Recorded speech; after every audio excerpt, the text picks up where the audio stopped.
So ito na mga kababayan ang pinakamainit na balita natin na sagap ngayong araw ng Lunes mga kapatid, August 17, 2026.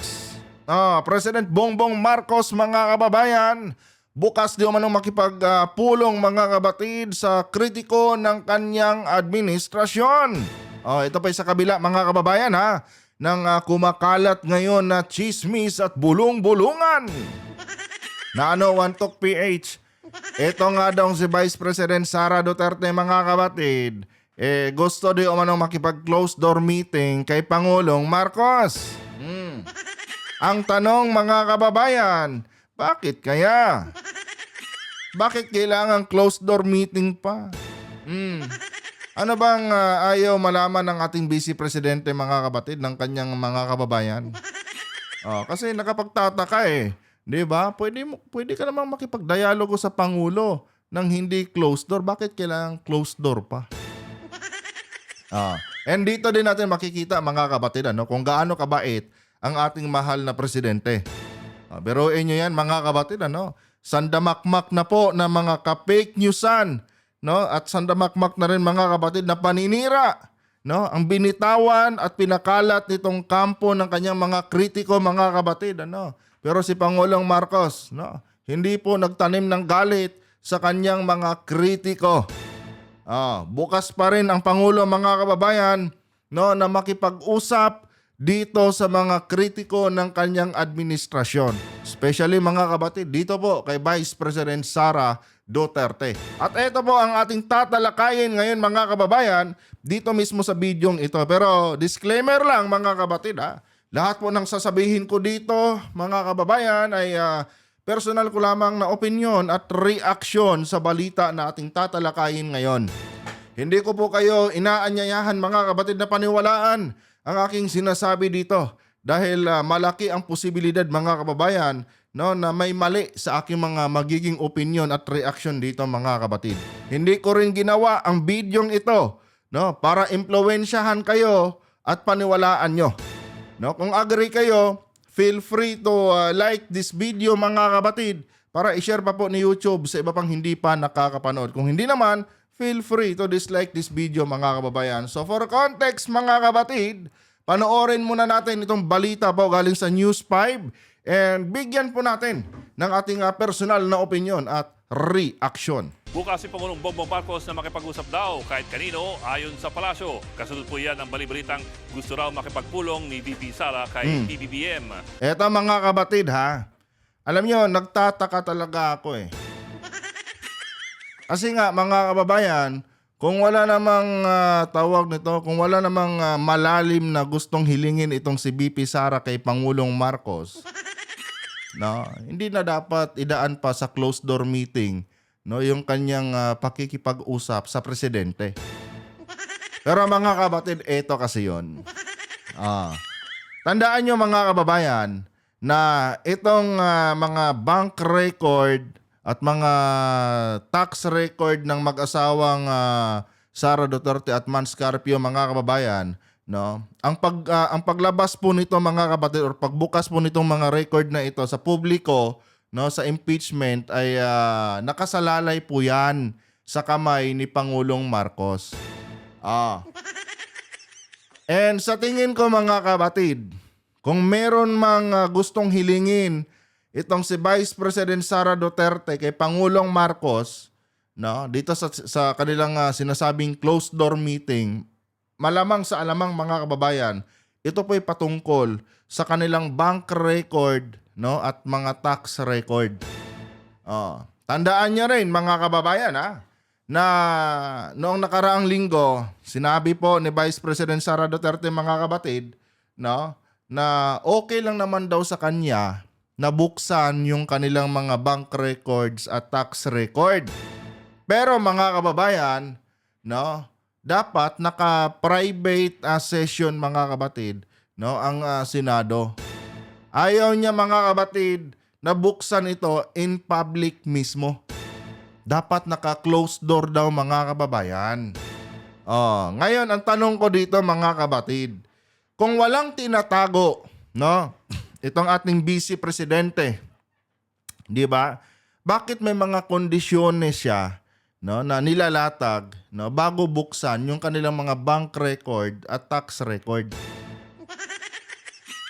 'Di ba? Bakit may mga ganong kondisyones siya, mga kababayan? Di ba nga, mga kapatid, no? Noong nakaraang rally ng INC, na kung saan yung INC po ay nananawagan po ng transparency and accountability.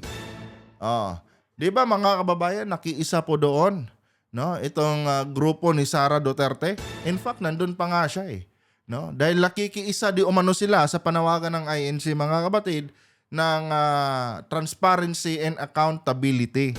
So ngayon, Madam Vice President, the $1 million question is, no, kung nakikiisa ka doon sa panawagan ng INC na transparency and accountability, bakit kailangan naka-closed door, no? Yung pagbubukas ng inyong mga bank records and tax record. 'Di ba? Bakit kailangan sa ganung setup? Transparency and accountability yung pinag-uusapan natin dito Gets nyo ba, mga kapatid? Kaya ako, mga kapatid, naniniwala ako, no, na kung meron man silang gustong hilingin kay Pangulong Marcos, yun siguro talaga, mga kababayan, no, yung pagsasapubliko ng kanilang mga bank records at tax record. Tandaan nyo, mga kababayan, noong mga nakaraang buwan pa lang, mga kapatid, na kung saan naibulgar, no, yung kanilang mga bilyon-bilyong pera, yung bilyon-bilyon nilang assets, mga kababayan, itong asawa ni Vice President Sara Duterte na si Man Scarpio, nag-file ng kaso, mga kapatid, kila Laila de Lima sa Supreme Court. Kanya nga lang, parang na-deny yata, mga kapatid. Kaya ngayon, no, ang last option nila is makipagpulong na lang talaga kay PBBM. Kasi nga, no, ang mahal na pangulo ng mga kababayan, no, ang may kapangyarihan na pigilan 'yan. 'Di ba? So, technically, there is something fishy, mga kapatid, dito sa mga sa kanilang mga bank records at tax record na ayaw nilang maisa publiko. Bakit kamo? Kasi nga, no, kapag nabuksan ito in public, baka ito yung sisira, mga kababayan, no, sa tiwala ng mga DDS, no, sa kanya. 'Di ba, mga kapatid? Kasi kung titignan natin mabuti, nagiging defensive at nagiging evasive si Sara Duterte, mga kababayan, pagdating dito sa kanilang mga bank records at tax record. Kasi kung wala naman silang tinatago, dapat bukas kayo sa publiko. Transparency and accountability. Diba? Anyway, tuloy muna natin to. At live mula sa San Juan City, nauna sa balita, News 5 Palace correspondent Maricel Halili. Mase, kinumpirma ba ng Malacanang na may gantong hiling si VP Sara sa Pangulo? Bok, hindi kinumpirma pero hindi rin itinanggi ni Palace Press Officer Claire Castro. Itong bali-bali. Hindi kinumpirma pero hindi rin itinanggi. Diba? Ano ibig sabihin nun, mga kapatid? Ayon kasi doon sa aking nabalitaan, mga kababayan, hindi naman daw kasi personal na si VP Sara, no, yung tawag dito, gustong kausapin si Pangulong Marcos. Pagkakaalam ko, mga kapatid, isa yata sa kanyang mga legal counsel, no, ang ginamit ni VP Sara para ipaabot sa mahal na Pangulo yung gustong sabihin ng ating Vice Presidente. And naiintindihan ko naman kung bakit idinaan nila, no, sa ganong sa ganong paraan. Kasi nga, mga kapatid, kapag si VP Sara mismo, no, ang personal na hihiling nito kay Pangulong Marcos, no, baka mag-iba po ang interpretasyon, mga kababayan, ng kanyang mga taga-suporta at kanyang mga ibang mga kaalyado. Puro tayo mga. 'Di ba? Baka isipin kasi ng mga taga-suporta ni VP Sara at ng mga kaalyado niya na Alam niyo 'yon, parang nagmi-minor na si BP Inday sa kanyang pakikipag-away sa ating presidente.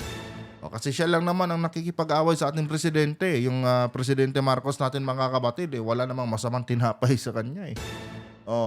In fact, mga kababayan, noong I think last year yata, no, sabi ni Pangulong Marcos na ito daw impeachment laban kay BP Sara is a waste of time lang daw. No? Sa madaling sabi, mga kapatid, ayaw naman talaga sana ng presidente nito. So doon pa lang makikita natin, mga kababayan, ang presidente po ay walang plano, mga kapatid, na makipag-away dito kay BP Sara. Kanya nga lang itong sila Sara Duterte kasi, grabe Talagang ginagamit nilang kasangkapan si Pangulong Marcos para ma-deceive, no, itong ating mga kababayan, especially itong mga DDS. No? Para, alam nyo, ang point kasi nila Sara Duterte, mga kababayan, no, para lang sa akin sa personal kong opinion, no, kaya nila ginagamit sa kanilang propaganda ang presidente, mga kabatid. No? Kasi gustong ma-secure ni Sara na dapat by 2028, kung tatakbo man siya, dapat landslide. No? Kaya ang ginagamit nila ngayon, mga kabatid, no, bilang parte ng kanilang propaganda is ang presidente at ang kanyang administrasyon. Tignan nyo, no, may personal silang atake kay Pangulong Marcos, no, may personal din silang atake, mga kabatid, sa buong administrasyon ni PBBM. Ano yung mga personal nilang pang-atake kay Pangulong Marcos? Isa na doon, mga kababayan, yung paggamit di umano ng presidente ng ipinagbabawal na pulburon. Ayan, mga kabatid, no, dito naman sa kanyang administrasyon, no, inaatake nila sa pamamagitan ng tawag nito, pagli-label nito na pinaka-corrupt di umano na administrasyon.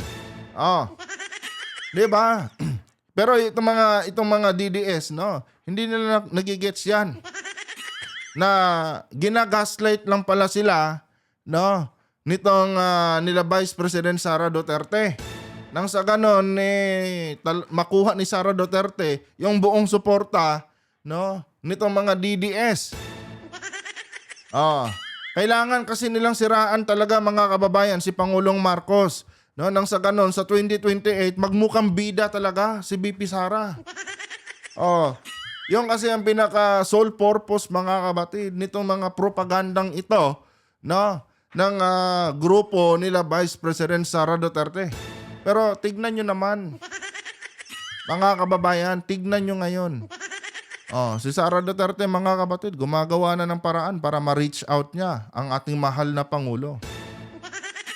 Kanya nga lang, mga kababayan, nandun pa rin kasi yung pride niya. Ayaw yung personal na kausapin si PBBM. Gumagamit siya ng mga tao, no, para ipaabot yung kanyang mensahe sa Pangulo. And yun na nga, mga kabatid, no? Kaya may mga ganitong hakbang ngayon na ginagawa ang grupo nila BP Sara dahil, mga kabatid, meron talagang isang alas, no, na hawak si PBBM na pwede talagang sumira, mga kababayan, dito po sa kandidatura ni BP Inday Nino sa 2028. Pwede siyang mag-resign, no? Gaya ng sabi ko sa inyo, mga kabatid, sa kabila nitong patuloy na impeachment laban sa kanya, pwede siyang mag-resign, mga kababayan, no? Para hindi siya tuluyang ma-impeach. Kanya nga lang, mga kabatid, ito kasing bank records at mga tax record nila, pwede silang sumabit dito. Diba? Pwede silang sumabit dito, mga kababayan, dahil dokumento na ito, no, ng kanilang mga kayamanan. Kahit sabihin natin nakaiwas siya sa impeachment, mga kabatid, pero sa pamamagitan nitong pagbunyag ng kanilang mga bank records at mga tax records, kasama pa yung mga records nila sa AMLAC, no? Sa pamamagitan ng pagbubunyag nitong mga bagay na ito, pwede talagang maapektuhan, mga kababayan, no, yung tiwala ng mga supporters niya sa kanya.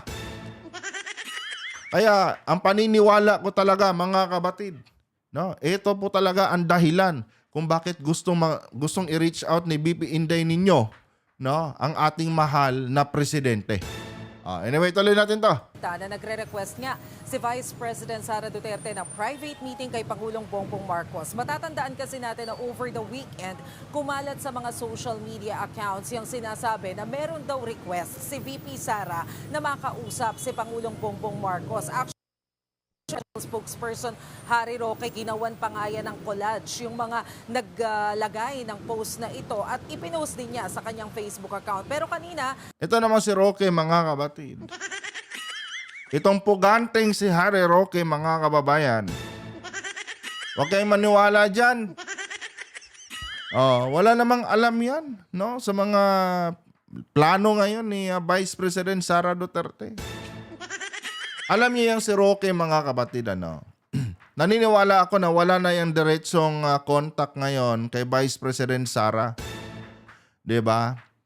Yung contact ni Roque ngayon is dito na lang sa ibang mga kaalyado ni Sara Duterte, tulad nila Bato de la Rosa and siguro nila Robin Padilla. Pero yung sabihin mong may direct pa silang tawag nito, contact ngayon kay Sara Duterte, wala na. Walang tiwala dyan si Sara, mga kababayan eh. Dahil kay Roque, mga kabatid, no? Kaya nagkandaleche-leche po, no? Itong si former President Duterte. Tandaan nyo, mga kababayan, ha? Kaya na booking, no? Yung ginawang tawag nito, pagbenta ni Duterte dati sa West Philippine Sea, mga kabatid, sa bansang China, dahil kay Harry Roque po yon. 'Di ba? Si Roque po, mga kababayan, ang nag-booking, mga kabatid, na merong kasunduan ang China, no? At ang kanyang administrasyon ni former President Duterte noon. Kaya nga binati ko siya ni Panelo eh. 'Di ba? Kaya nga maging si Panelo, mga kabatid, tignan nyo. Si Panelo po, mga kababayan, no? Walang believe at galit dito kay Harry Roque. Dahil sandamakmak na kasi ang kapalpakan, mga kababayan, no, na ginagawa nitong ni Harry Roque. Kaya huwag kayong maniwala dyan, no? Walang alam yang si Roque, mga kabatid, no, tungkol dito sa katotohanan ng closed door meeting na gustong hilingin ni Vice President Sara Duterte kay Pangulong Marcos. Nakikisakay lang yan sa issue, mga kabatid, no, para magmukhang relevant pa rin siya. Pero technically, mga kababayan, itong si Harry Roque po, mga kabatid, no, wala na pong bilang yan sa grupo nila Sara Duterte. Si Panelo nilang tignan nyo, mga kababayan, ha? Kanang kamay yan ni Tatay Digong nyo. Pero si Panelo, mga kabatid, nakita nyo ba na nakikisimpatya siya dito kay Harry Roque? Di ba wala? Kung ano yung sinasabi ni Panelo, parang yun na rin yung sinasabi, mga kabatid, no, ni former President Duterte. Kaya pag binatikos ni Panelo si Roque, no, parang binabatikos na rin yan ni Tatay Digong nyo, si Harry Roque. Kaya huwag kayo maniwala dyan kay Roque. Puro lang kwento yan, no? Trying to be relevant lang yung puganting tao na yan. Pero ang totoo, mga kababayan, wala na pong bilang yan sa kampo, no, nila Vice President Sara Duterte. Talay. Nantanungin si Undersecretary Claire Castro kung totoo ba na meron ngang ganitong request. Sabi niya, wala raw natatanggap na ganitong impormasyon. Naglalag pa. Pero malinaw naman daw na bukas si Pangulong Bongbong Marcos na makipag-usap sa kahit na sinong personalidad na kontra sa kanyang administrasyon. Hindi daw partikular na tinutukoy dito si VP Sara. Nilinaw yan ni Jose Castro dahil... Kumbaga, in general kasi yung pagkasabi ni PBBM, mga kabatid. No? In general yon. Kahit sinong kritiko ng kanyang administrasyon, no, na nais makipagpulong sa Pangulo, bukas po ang ating presidente, mga kababayan. Hindi lang exclusive yan kay Sara Duterte. Sa kahit sinong kritiko po yan, mga kapatid, ng kanyang administrasyon. Ayaw daw niya na ma-misinterpret ang kanyang pahayag. Pero matatandaan daw natin na sa unang vlog ni PBBM, sinabi naman niya na open siya sa dialogo. Pakinggan natin ang sinabi ni Jose Claire Castro. Ang sabi ng Pangulo, sa una pa lang niyang podcast, kahit sino, sa lahat na maaaring hindi sumasang-ayon sa kanya, siya ay bukas upang makipag-usap para magkaroon ng magandang pagkakaintindihan. Hindi partikular para kay Vice Presidente. Baka kasi magkaroon na naman ng misinterpretation. Mase, change topic naman tayo dun sa misteryosong leadership fund. Meron bang bagong sinabi ang palasyo tungkol dito? Well, kanina, Bok, natanong si Undersecretary Claire Castro kung ano yung sinabi mismo Marcos tungkol dito.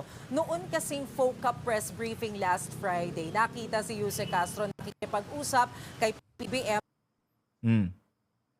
Fund, yung kanyang tinutukoy. Kaya inulit itong pagtatanong kay Jose Castro tungkol dito sa Leadership Fund. Pero ang sabi ni Jose Castro, malinaw ang pahayag ni Pangulong Bongbong Marcos. Wala raw siyang alam tungkol dito sa Leadership Fund. Matatandaan kasi natin na sinabi ni DPWH o dating DPWH Secretary Manuel Bunuan na nagbibigay siya ng Leadership Fund doon sa ilan sa ating mga senador. Pero ang paglilinaw hindi bahagi ng General Appropriations Act o ng National Budget ang Leadership Fund at hindi naman daw ito kukonsintihin ni Pangulong Bongbong Marcos. Alam niyo, tama naman mga kabatid, ano? Hindi naman kasi yan makikita sa GAA, no? Kung itong budget na ibinigay sa senador, galing dito sa leadership funds. Kasi yung term na leadership funds, mga kabatid, no? Term lang yan na ginagamit po ng Senado at DPWH. Sarili lang nilang term yan, mga kababayan. Pero pagdating po, mga kabatid, sa National Expenditure Program, hindi po yan naka-indicate doon. No? Kasi ang laman po kasi ng National Expenditure Program, mga kababayan, is yung mga nire-request lang po yan na budget, mga kabatid, no?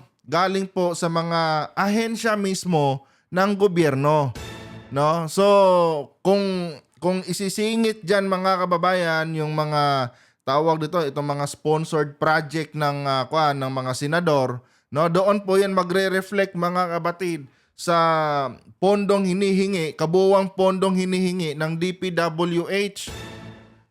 Pero hindi po 'yan naka-emphasize doon, mga kabatid, no? Na itong pondo na ito, itong part na ito ng requested budget ng DPWH ay galing po ito sa galing po ito sa anong tawag nito?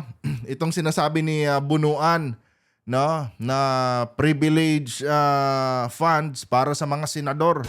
Wala pong ganyang indikasyon doon, mga kabatid. 'Di ba? Kaya naniniwala ako na hindi po alam ng presidente ito. Pero kung siguro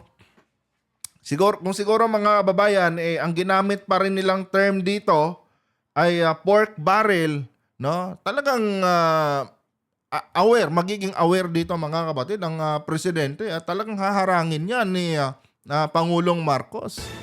Kaya nga lang, nirebrand nila, mga kapatid, no? Nirebrand nila para hindi mahalata, no, na pork barrel pala yung itong sinasabi ni Bunuan na special privilege, no, na binibigay sa mga senador. Biruin nyo yan, 500 million to 1 billion, mga kababayan. Kaya agree ako dito na posibleng hindi talaga alam ito ni PBBM, mga kabatid. Tuloy. Pangulong Bongbong Marcos, kasi paanong hindi niya alam ito. Ang tugon siya ni Jose Castro, kaya nga daw agad na nagpa-imbestiga si Pangulong Bongbong Marcos dito sa mga sinasabing anomalya sa flood control project nung oras na nalaman niya yung tungkol dito sa anomalyang ito. So, dahil dito, mga kababayan, kasi nga nagpa-imbestiga ang mahal na Pangulo, no, after niyang marinig ito sa bunganga ni Bunuan, nagpa-imbestiga kaagad si Pangulong Marcos. So, alam nyo, naniniwala talaga ako, mga kabatid, no, na lahat ng pinangalanan ni Bunuan na sangkot dito sa anomalya ng DPWH, mga kabatid, ay totoo. 'Di ba? Kasi itong sinasabi ni Bunuan dito, na itong ang nakalimutan ko yung term.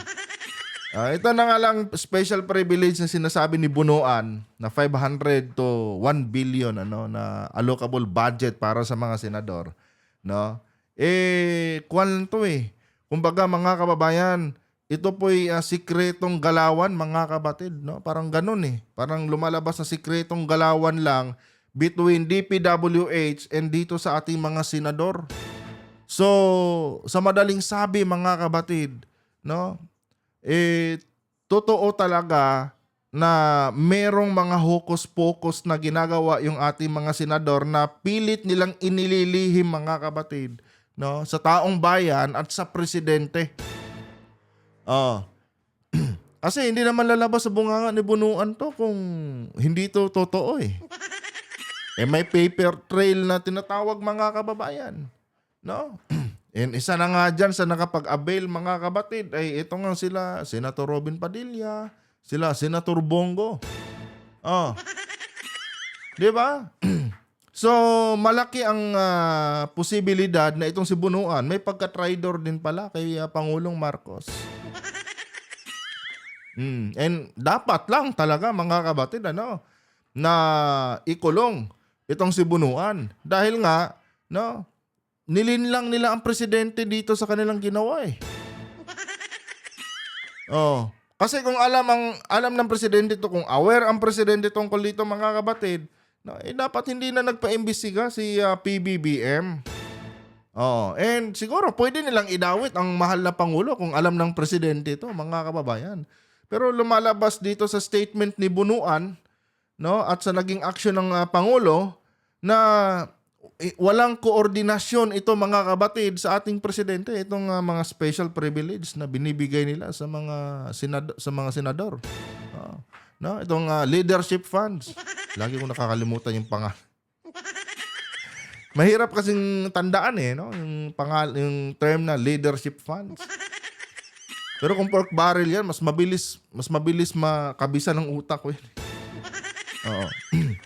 Para sa mga hindi pa aware or hindi nakapanood ng nakaraang video natin, itong leadership funds na pinag-uusapan dito or itong mga special privilege na pinag-uusapan dito between sa Senado and DPWH mga kabatid, ito po yung bagong pork barrel.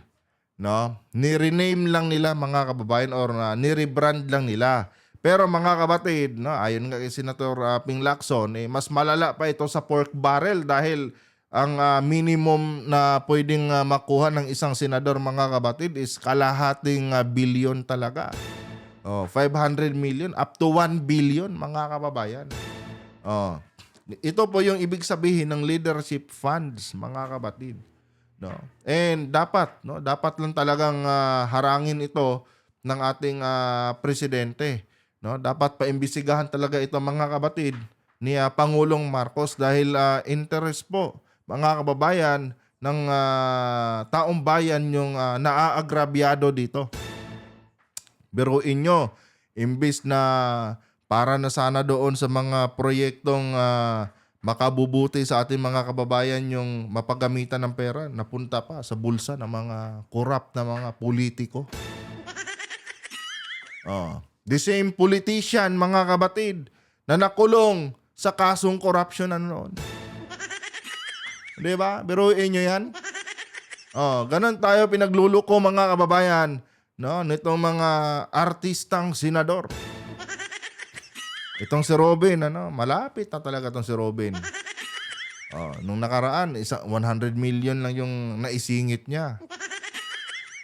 Sa mga susunod na kuan yan, mga kababayan, pag nagtuloy-tuloy pa yung karera ni Robin sa politika hanggang sa susunod na administrasyon, nakaw.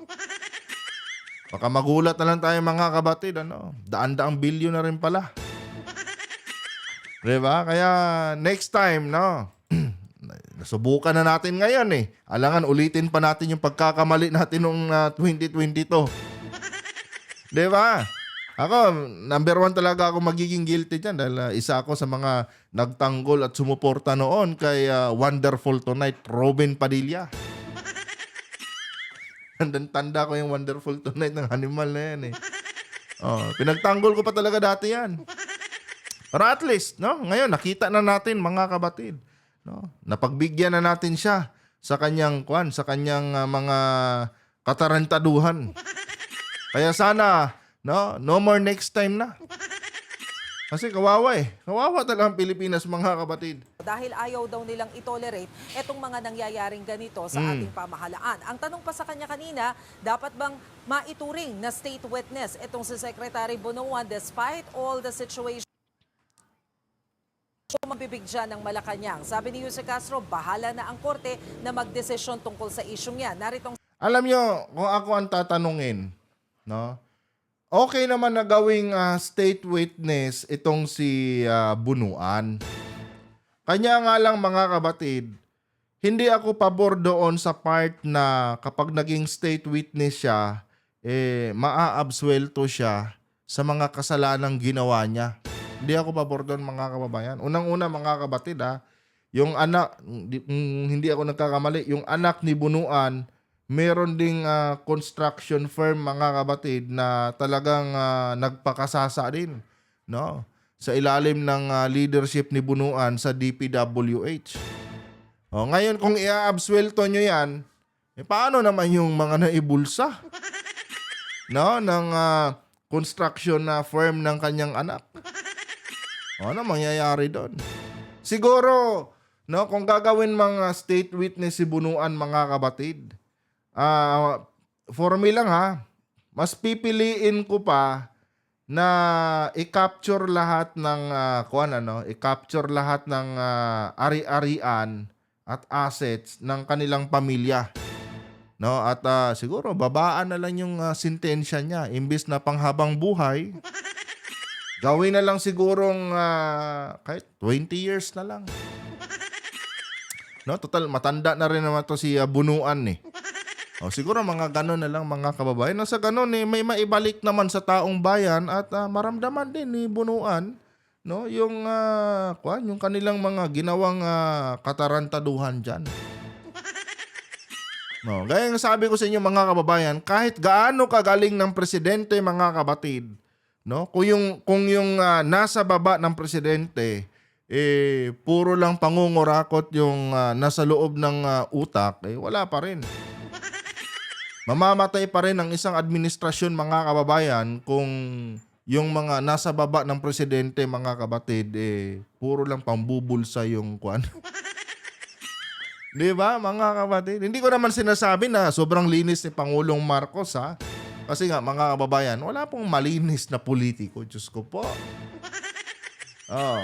Walang politikong malinis, mga kapatid. Lahat yan, may mga side hustle yan sa gobyerno. Pero ang pangit lang dyan kung lantara na. Diba? Yan ang pinakapangit dyan kung lantara na. And eto, mga kababayan, wala pong mga kapatid, wala pong bansa, no, na zero ang korupsyon. Hindi ako niniwala dyan, mga kababayan. Walang bansa na walang korupsyon, mga kapatid. Maliit na pagnanakaw o malaki na pagnanakaw, parehas lang yan. Pagnanakaw pa rin yan, mga kapatid. Ika nga nila, mga kababayan, no, magkakaiba man ang uri ng saging, mga kapatid. Kasi 'di ba, ang saging, ang daming uri niyan. Pero iisa pa rin ang tawag diyan, saging pa rin 'yan. Ganon din sa korupsyon, mga kababayan, no? Magkakaiba man ang sistema ng pangungurakot or pagnanakaw, mga kapatid, malaki man 'yan o maliit man 'yan, pareho pa rin ang tawag diyan, mga kababayan, pagnanakaw pa rin 'yan, corruption pa rin 'yan. Yung mga bansa na sinasabi na walang corruption, maniwala kayo dyan. May corruption dyan, maliitan lang. Diba? Walang bansa na malinis pagdating sa corruption, mga kapatid. Iisa lang po ang nature ng tao pagdating sa pera, mga kababayan. Tandaan nyo po yan. Kaya nga lang dito sa Pilipinas kasi, masyado kasing natolerate ang mga magnanakaw. Kaya ngayon, mga kapatid, lantaran po ang nakawan ngayon sa ating gobyerno. Ako hindi ko i-deny yan, mga kapatid. Kahit sabihin nyo sinusuportahan ko ang Presidente Marcos. Mga kababayan, hindi ko i-deny na sa ilalim ng administrasyon ni PBBM, no, talagang malala din talaga ang korupsyon. tignan nyo naman mga kabatid, sino-sino ba yung mga sangkot sa nakawan ngayon sa gobyerno? Hindi ba itong mga kritiko mismo ng administrasyong Marcos? Oh. And nagnakaw sila under Marcos administration. Kaya ako, naniniwala ako, under Marcos administration, mga kababayan, sandamakmak din ang korupsyon. Oh, kasi mga kabatid, regardless kung kaninong administrasyon yan, no, basta may ginawang korupsyon ang isang politiko, mapakaalyado man yan ng administrasyon o kalaban ng administrasyon, mga kabatid, no, yung ginawang pagnanakaw ng politiko na yan, ire-record yan sa pangalan ng mismong administrasyon. Pag sinabing Marcos administration, wala yan. Ginawang pugante ng taguan ng mga puganting kriminal ang Senado. Pag nag-deep dive ka, kagustuhan ba ng presidente na gawing taguan ng puganting kriminal ang Senado? Hindi. Kagustuhan ng mga kalaban ng presidente. Kaya nga lang, nangyari kasi yan sa ilalim ng administrasyong Marcos. Kaya kapag inalalay itong mga kabatid, pagdating ng ilang mga dekada, pag inalalay itong nangyari sa Marcos administration, magiging mansa na talaga yan sa pangalan ng administrasyon ni PBBM. No? Na kung saan sa ilalim ng kanyang administrasyon, ginawang taguan ng puganting kriminal ang Senado. Sa ilalim ng administrasyong Marcos, no, talagang nasira ang imahe ng Senado. Yan na talaga yan, mga kababayan. Kagustuhan ba yan ng presidente natin ngayon? Hindi. Kagustuhan yan ng mga kalaban ng administrasyon. Ganon sumira ng administrasyon, mga kabatid. Yan, tulad nila Cayetano, tignan nyo ha. Yan sila Cayetano. Walang habas yung ginagawa nilang mga katarantaduhan ngayon. Dahil mga kabatid, hindi naman ito makikredit sa administrasyon ni Digong Makikredit itong mga katarantaduhan ngayon sa administrasyon ni PBBM. Di ba? Ganon nila sinisira ang history ng mga Marcos para sa future, mga kabatid, sa mga future na mga political tawag nito, political mga pangarap, no? Political ba term nun? Kalimutan ko. Sa mga future na mga political ambition ng mga susunod pang Marcos, mga kabatid, sa susunod pang henerasyon ng mga Marcos, no? Ito din yung mga nangyayari ngayon, ang gagamitin nilang paninira, no, sa mga susunod na henerasyon nila PBBM. Tulad nito, mga nila Sandro Marcos, no? Pagdating ng araw na hinog na itong Congressman Sandro at pwede nang tumakbo bilang presidente, no? Itong mga nangyayari ngayon sa ilalim ng administrasyon ng kanyang ama, ito din yung gagamitin ng mga magiging kritiko niya, no, sa darating na panahon. Mga kapatid, ito din yung gagamitin nilang panira laban kay Sandro Marcos. Ganun lang naman yun, mga kababayan. Kaya itong mga kalaban ng administrasyon ngayon or kalaban ng mga Marcos, mga kapatid, kaliwat kanan yung ginagawa nila ngayong katarantaduhan sa ilalim ng administrasyon ni PBBM. Kasi mga kapatid, reservation nila ito, no? Kapag meron pa uli, no, pagdating ng araw, meron pa uling isang Marcos ang mangangarap na tatakbo, no, na presidente sa ating bansa. Itong mga nangyayari ngayon, ito yung nila sa kanilang mga propaganda nila. Nabubulol ako at nauutal ako, ewan ko ba. Di ba? Ito yung mga gagamitin nilang mga propaganda later, mga kapatid. Kaya yung mga tulad niyan, no, nila Cayetano, nila Bato, talagang sagad-sagaran, no, yung ginagawa nila ngayong pananarantado sa administrasyon ni PBBM. Para pagdating ng araw, may magamit sila. And itong mga dilawan, mga kapatid, magbibinipisyo din po dito. Pagdating ng araw na ang maglalaban sa pagka-presidente Marcos, Dilawan at mga taga-kampo nila Duterte, no? Ito rin yung mga gagamitin ng panira. Diyos ko. Simula pa yan sa panahon ni Marcos Sr. hanggang sa panahon ni Junior. Ngayon, meron na naman tayong iuupong isang Marcos. Gagano na naman yan sila. Pero, pagdating ng mga panahon na yan at malakas pa rin kami, no? Kami na mga sumusuporta dito sa administrasyon ni PBBM, no? Kami din po mga kapatid ang magiging patunay, no, sa mga or kami din po yung isa sa magdidibang mga kababayan nitong nitong mga paninira na ginagawa mga kapatid, no, ng mga kalaban, no, ng pamilya Marcos. Or hindi lang kami, maging kayo mga kapatid, ano, sa mga henerasyon natin ngayon na naabutan si PBBM.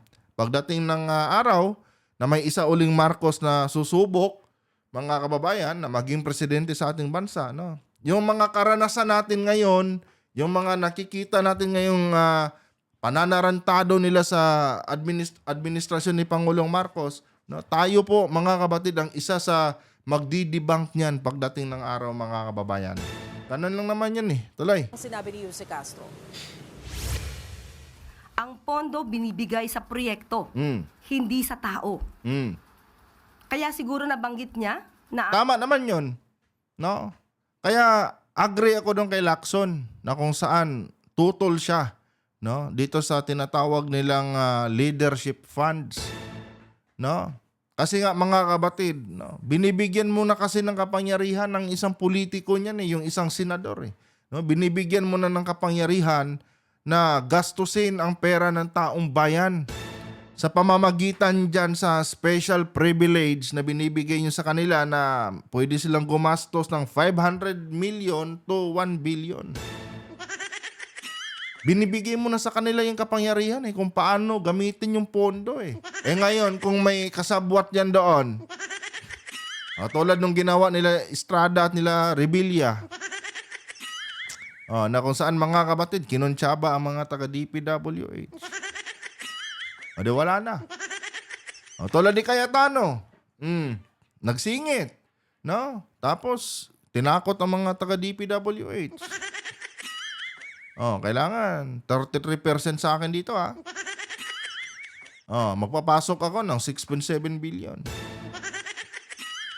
Di ba? Yung kay Cayetano, malaking kwan talaga yan. Malaking katarantaduhan talaga yan. Humingi nagsingit ng pondo, mga kabatid, ano? Basta na lang nagsingit ng pondo. Sabi, gagamitin daw doon sa mga slope protection project at mga iba pang mga flood control project sa Laguna Lake. Yun pala, ginamit sa land grabbing ang puta. Yun lang ko po.